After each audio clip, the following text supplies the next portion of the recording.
30.000 warga Kota Ambon jadi target screening HIV/AIDS.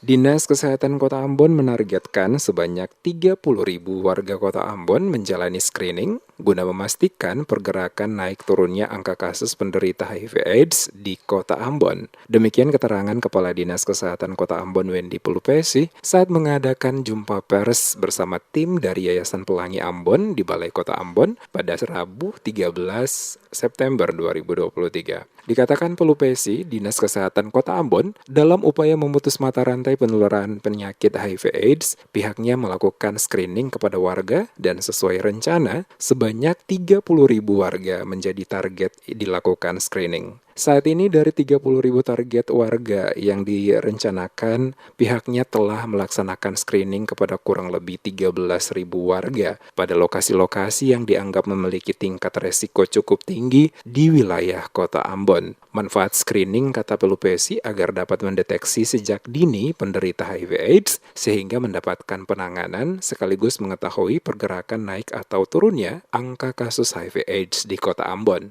Diakuinya penyumbang terbesar kasus HIV/AIDS di Kota Ambon disebabkan dari faktor perilaku masing-masing individu, di mana kebiasaan melakukan seks bebas menjadi salah satu sumber penyebab HIV/AIDS yang berimplikasi pada keluarga, terutama kaum ibu rumah tangga. Dikatakan Pelupesi, selama ini berbagai upaya telah dilakukan oleh Dinas Kesehatan Kota Ambon, mulai dari sosialisasi dengan menggandeng LSM yang berkecimpung di bidang HIV/AIDS, termasuk juga melakukan pemeriksaan rutin bagi para ibu hamil saat pemeriksaan di puskesmas. Oleh karena itu, secara tegas Pelupesi mengatakan jika ada anggapan pemerintah Kota Ambon lewat Dinas Kesehatan lambat dalam penanganan penyakit HIV/AIDS di Kota Ambon adalah sesuatu yang tidak benar. Pemerintah Kota Ambon itu bergerak cepat untuk pengendalian HIV di Kota Ambon. Dalam hal ini kita mendeteksi dini, screening untuk tempat-tempat dengan orang-orang atau populasi berisiko. Sehingga ketika kita temukan dalam kondisi dini itu HIV, kita pendampingan, konseling, kemudian berikan obat ARV yang nanti akan diminum seumur hidup. Itu usia harapan hidupnya lebih panjang, orangnya bisa beraktivitas seperti biasa.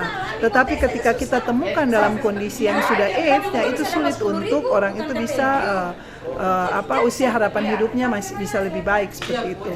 Nah, kalau kita tidak melakukan screening, tidak melakukan upaya dini, ini seperti fenomena gunung es yang ketika di atas kelihatan aman-aman saja, padahal di bawah ini luar biasa terjadi penularan yang nanti tidak terkendali. Seperti diketahui, infeksi HIV/AIDS merupakan gangguan kesehatan yang cukup serius. Bahkan, penularan HIV/AIDS juga dapat terjadi dengan mudah dari penderita ke orang yang sehat. Maka dari itu, penting untuk melakukan tes HIV secara rutin agar dapat mendeteksi serta menangani penyakit serius tersebut sedini mungkin.